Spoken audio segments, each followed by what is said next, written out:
This is Ayman Ibrahim. This is week 7 update with Nicole. So how's it going now, Nicole? Good, good.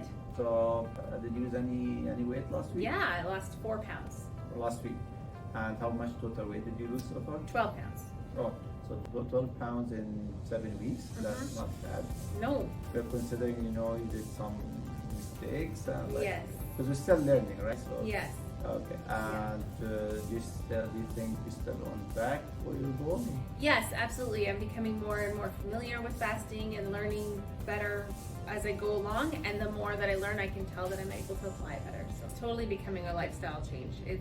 Yeah. So do you think this is something you can continue doing it even It will after be forever in finishing? my life. Yes. As a change in your lifestyle, Yes. right? Good. Okay, so I look forward to have a follow-up interview with you next Thank week. you. Thank Me you. too. Thank you. Yeah.